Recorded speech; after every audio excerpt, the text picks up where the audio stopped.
Hey guys, it's Haley and welcome to another bookish video.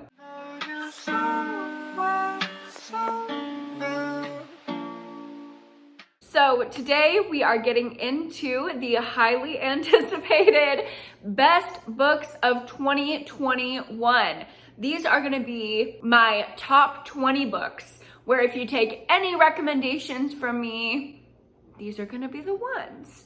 But before we get into the books, I would like to thank Dossier for sponsoring today's video. Now, I've been a big fan of Dossier perfumes for a long time. I worked with them previously on Instagram, and when they sent me their scents, I could not believe what I was smelling. The whole thing with Dossier is that their perfumes are inspired by luxury fragrances, and I'll show you what I mean because I have a couple here with me. So these are the pretty little boxes that they come in. So cute. It says Dossier right on the front, and you open it up and you can read all about the fragrance that you have here. I love that they have such sleek bottles, and since I have so many, they all like match and look so cute on my counter. But this scent is the Gourmand Orange Blossom, and that is the scent on the Dossier site, but on this card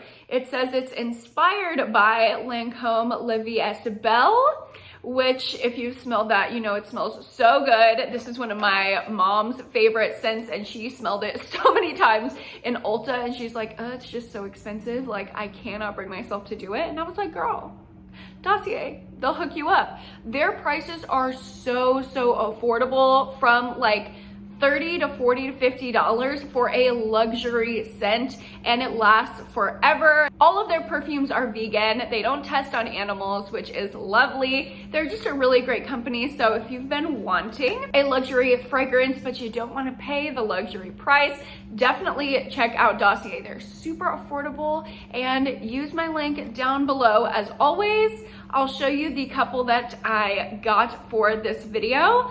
This, like I said, is the Gourmand Orange Blossom. It is inspired by La Vie est Belle. It has main notes of orange, blackcurrant, and hazelnut. And then the other one I have to show you guys today is inspired by Dolce & Gabbana's Light Blue. And I know that is such a popular fragrance. It is unisex. Well, really all scents are unisex to me, but it's designed to work for men, women, everybody in between, which we love inclusivity here on this channel. So here is that one on the site. It is called Citrus Green Apple. Look again at this just beautiful bottle. It smells so good, exactly like Light Blue. And the top notes are green apple, lime, and cedrat. I don't know, this is too fancy. I can't pronounce it. But these fragrances are so beautiful, so definitely make sure you check them out. I will link them down below. And yes, thank you again to Dossier for kindly sponsoring this video. Now let's go ahead and get into my favorite books of this year. These are gonna be in no particular order whatsoever. All the genres are going to be mixed around, all the authors, whatever. I might have repeat authors. I don't know if I do, but I'm just basically going to show you my top books of the year. And I don't want to rank them because it's too hard. How do you compare like an emotional romance to a super gritty, dark horror book? I don't know. So I'm just gonna give you 20 amazing, phenomenal book recommendations. I feel like it goes without saying that I gave all of these books 5 stars. Let's start out with a banger. It Ends With Us by Colleen Hoover. This is an emotional romance about a relationship between a woman and a guy that she meets, and she's kind of comparing the current relationship that she's in to a previous relationship, and the guy from that previous relationship ends up coming back into her life in some way. So she is caught between, and both of the relationships have very different dynamics. So she's trying to navigate that, and she learns a lot about herself, her generational trauma, her family dynamics in the process.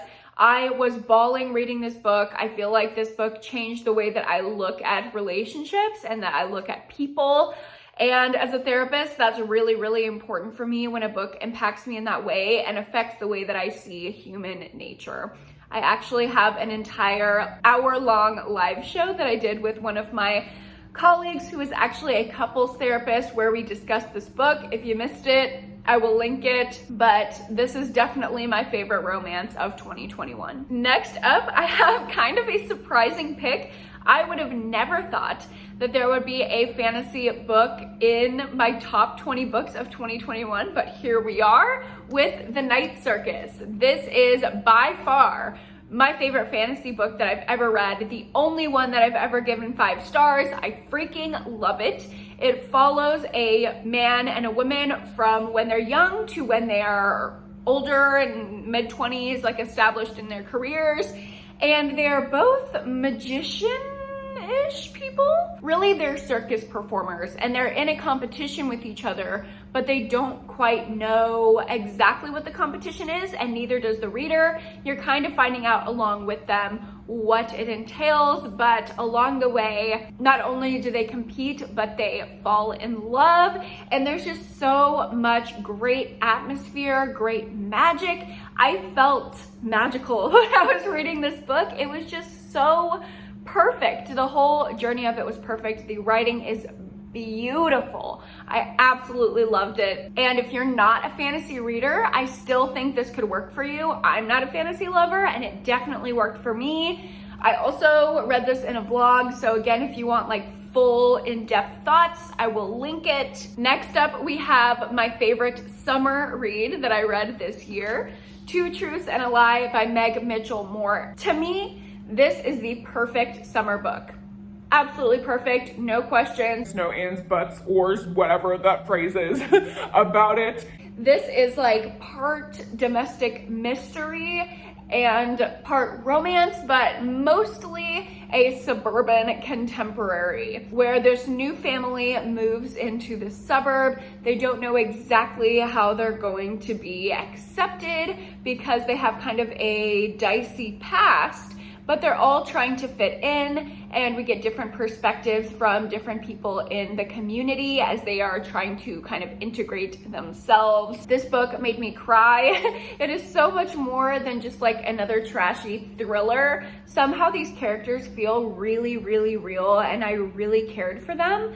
If you guys don't know, something that really is important to me in books is having a really deep character that feels human, and I don't like characters that are necessarily 100% likable. I would rather have a character feel flawed and imperfect and very human than super sweet and wonderful and likable. So that is definitely present in this book, although it does have really sweet moments with like kids and romance and stuff like that. So it's not like dark at all, I would say. Also, there is YouTuber representation in here. One of the characters is a YouTuber, so that was just really fun to read about. I feel like this one is super, super underhyped. Highly, highly recommend it if you're looking for a summer read. Next up, I have a pretty controversial pick. A lot of people are gonna be mad at me for this one, but Survive the Night by Riley Sager is one of the top 20 books that I read in 2021.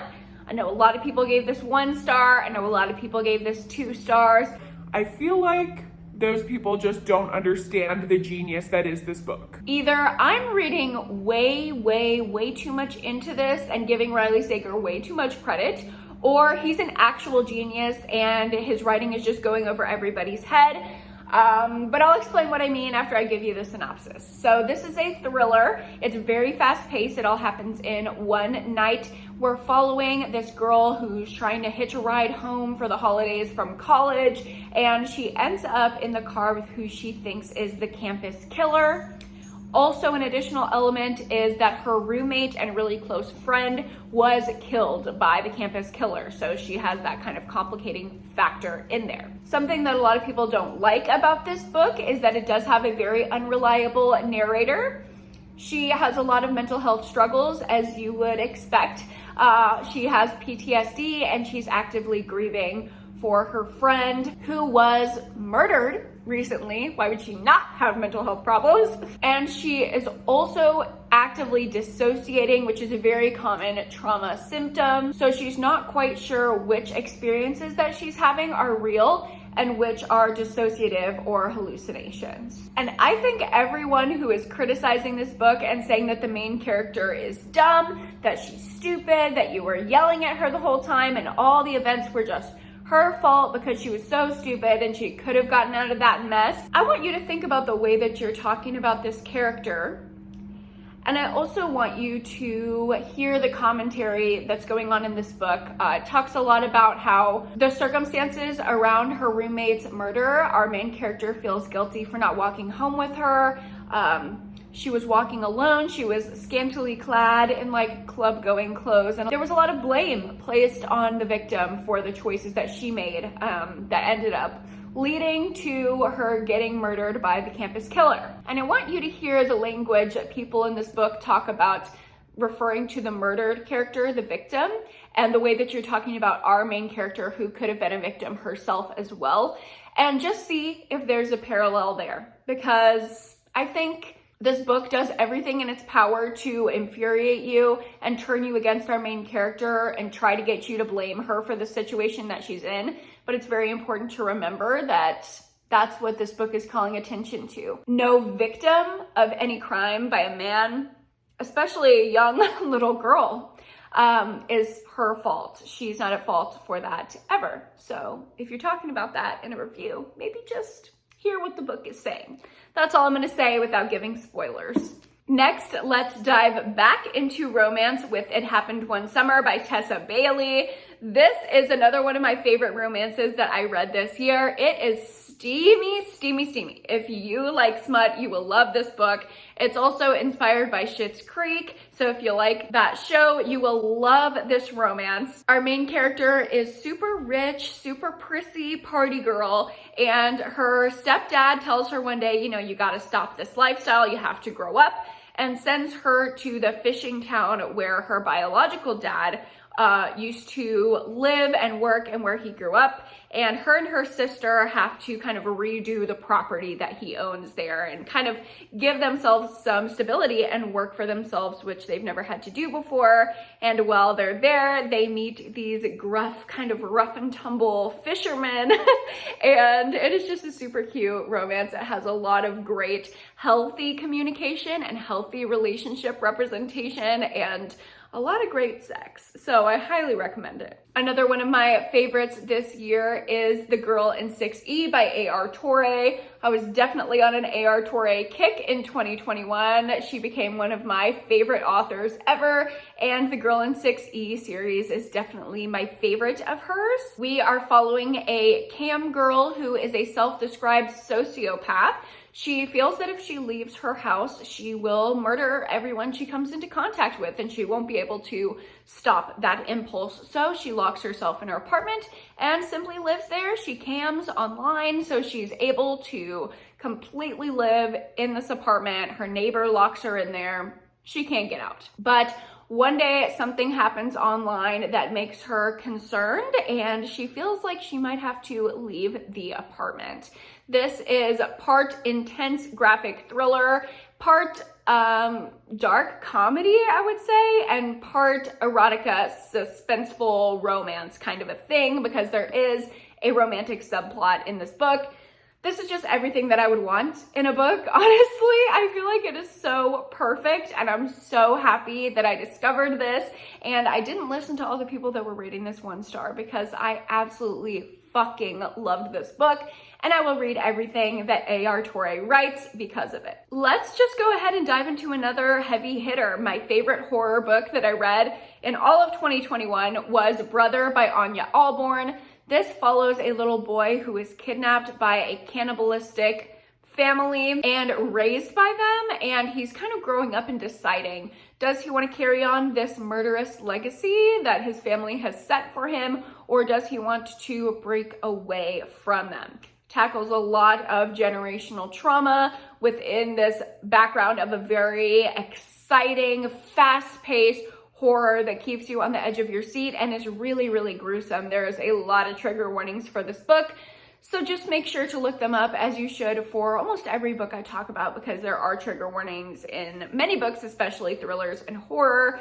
So definitely look it up. But if you have a strong stomach, I would highly, highly recommend this book. I think the characters are so complex and interesting, and I just absolutely loved it, especially the ending. I know that's a little bit controversial, but I feel like I wouldn't have wanted it to happen any other way. So highly recommend this one if you're a horror lover. Next up, let's talk about my favorite contemporary of 2021, which was Golden Boy. Oh my God, I think this was one of the first books that I picked up in 2021, and it was a heavy hitter. It made me absolutely sob. I'm not even gonna link the vlog where I talked about this book because I was just crying in so many of the clips. It is a story of an intersex child who is raised as a boy, and he goes through a lot of trauma and a lot of identity work and a lot of identity confusion, and we kind of follow them on that journey to see who they really want to be, what they want their pronouns to be, how they want to present, all of these things. And along the way, we're getting the perspective of their family.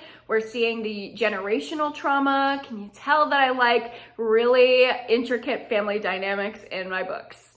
It's a big theme in this video. But this book just touched my soul in a way that very few books ever have. I'm literally gonna cry just thinking about it. Please, please read this book. It is criminally underrated. If you can find it, buy it and read it.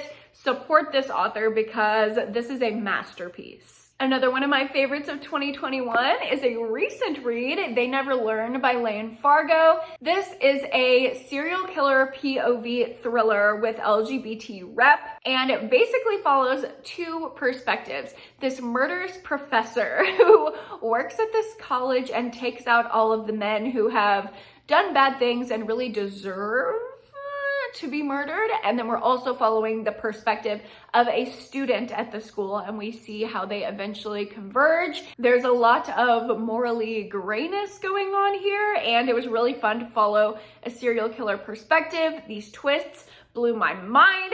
Definitely one of my favorite thrillers, not only of this year, but of all time. Highly, highly recommend it. Staying on the thriller train, another one of my favorites is Survivor by J.F. Gonzalez. And this one is very, very, very intense. I would not recommend this for everyone unless you're used to reading graphic horror. It has all the trigger warnings under the sun. It's about a woman who is kidnapped and forced to be in a snuff film. And I feel like that's the only preface you should have going in. It's very, very, very, very intense. I cannot stress that enough. People are mad at me for recommending this book because it is literally that graphic.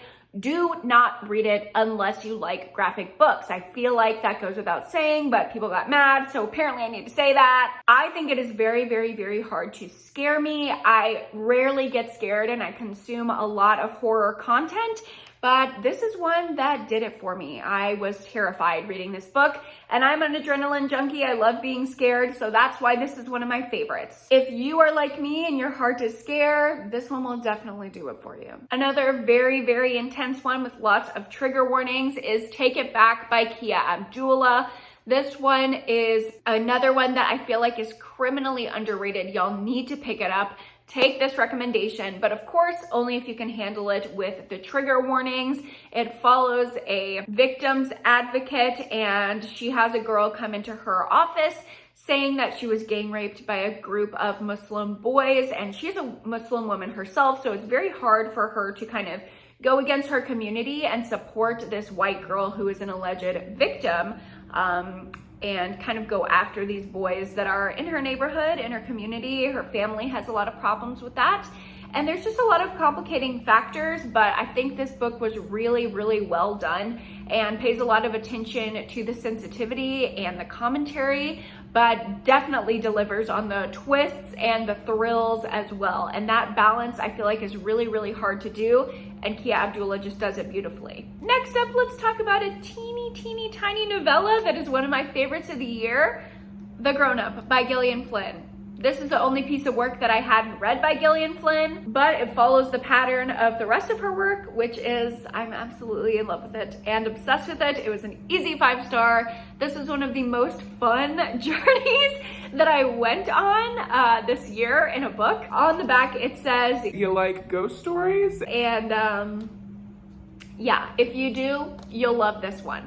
It is darkly funny. We follow a woman who is a professional hand job giver as she gets carpal tunnel and needs to pursue another career. So she starts helping people as a psychic and as a medium, and things go off the rails pretty quick. My favorite magical realism book that I read in 2021 was Una Out of Order by Margarita Montemor. This one was so fun. It was the first book that I read all year. I read it on New Year's Day at the very beginning of this year, and I absolutely fell in love with it. Fell in love with the characters, the story, the way the story was told. It was just absolutely perfect. I would not change one thing about it.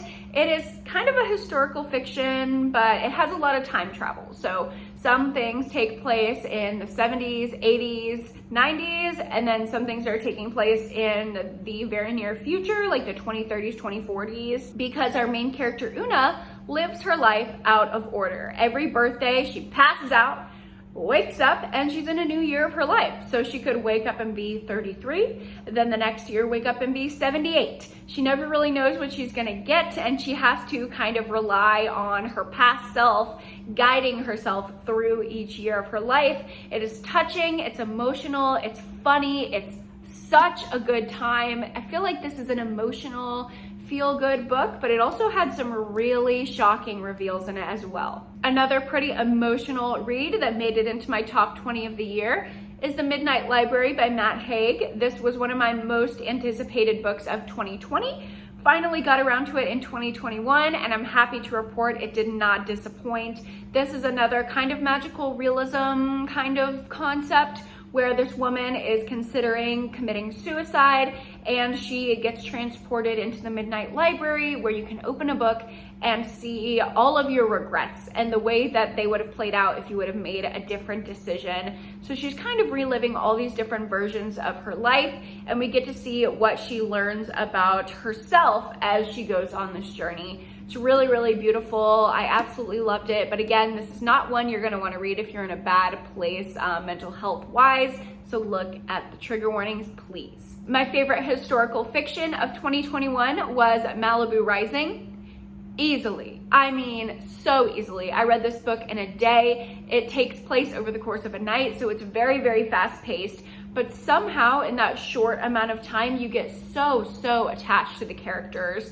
I think Taylor Jenkins Reid has a real talent for crafting characters that, like I was talking about earlier, they feel so human. And in this book, we are following the children of Mick Riva, who is a celebrity talked about in another one of my favorite books of all time, The Seven Husbands of Evelyn Hugo. And we see how the generational trauma and the family dynamics within Mick Riva's lineage have affected the kids and how they are now, how they got to be where they are now, and it is just, oh my God, it's a lot. I cried multiple times reading this book, but I also had those moments of shock, of thrilling, and there were funny moments. There were moments when I was just having a good time. It's everything. Now let's get into some weird shit. Invisible Monsters remix by Chuck Palahniuk, and specifically the remix version is the one that made my top 20. This version is told out of order. Every chapter at the end, it will say, go to chapter blank, and you read the book literally out of order. Like, I'll show you. See, like here it says, now please jump to chapter 17. So you're jumping all over the book and you really lose track of where you are. You're not counting pages, you're not counting chapters, you're just getting completely immersed into this world with this wacky cast of characters and following them on this trippy journey that you don't even really know what's going on, but it is so fun. And again, these characters are just so fucked up and so imperfect, but so interesting to read about. I don't want to tell you anything about what this book is about. I want you to go in blind, and just know that if you like weird shit, you will love this one. Gosh, I did not realize how much magical realism I had on my top of the year, but another favorite was The Dream Daughter by Diane Chamberlain, and this one is part historical fiction, part magical realism / sci-fi. There is a lot of time travel in there, and it has very similar themes to Una Out of Order and The Midnight Library, where this woman is experimenting with time travel to see what would have happened. Could she have changed her life and not lost her daughter because she is living in a time where medical things have not advanced enough to save her child? If she goes into the future and has her child where they can have the medical capability to do that, then would that change her life? How does it complicate things? What else does it change? It's kind of like the butterfly effect, and it goes really deeply into mother-daughter relationships and also just romantic relationships between a husband and wife, how children affect that, how time travel affects that. It goes into a lot, and this is another one that really made me cry like every other chapter. The freaking reveals in this book are just heartbreaking. You need to read this one if you haven't yet. All right, I saved the top 3 thrillers that I read this year for the last 3 because I know a lot of you guys watch me specifically for thriller recommendations, and these are the top 3 that I can give you that I read in 2021. We're gonna start off with In My Dreams I Hold a Knife by Ashley Winstead. This is a dark academia thriller following all of these people who were in this friend group in college as they come back for their college reunion, and one of the people in their friend group was murdered, and there's still kind of suspicion around who did it, and so they're kind of trying to expose each other's secrets and eventually find out who committed this murder and why. Our main character, as well as every other character in this book, is super flawed, super human, super deep. I feel like I know the psyches of all of these characters, and the twists caught me off guard every single time. I absolutely love this one. If you want to see live reactions, I think this vlog was really fun. I did a dark academia dedicated reading vlog where I read only dark academia books, and this one was definitely my favorite out of all the ones that I read for that vlog, so I will link that if you want to watch. But now let's get into my top 2, and these are so hard to decide between for my number 1 and number 2 spot because I love them both so much for such different reasons. But for my number 2 spot, I'm gonna have to say Jar of Hearts by Jennifer Hillier. You guys knew this was gonna be on this list. This is one of my favorite thrillers of all time, and I've given you the synopsis. God, this is probably gonna be the 10th time that I tell you what this book is about, but basically we're following our main character, Gio, who really fucked up and was kind of an accessory to one of her best friend's murders in high school, and it's coming back to haunt her about 15 years later. She is finally doing her time for the part that she played in this murder. We follow her before she goes to jail, while she's in jail, and what happens when she gets out and copycat murders of the one that her friend suffered start happening around her, and the whole town thinks that it is her. The twists in this book are mind-boggling. I did not know where this book was going at any point ever. And as always, Miss Jennifer Hillier is the queen of romantic suspense. And there is great but kind of twisted romantic subplots in here.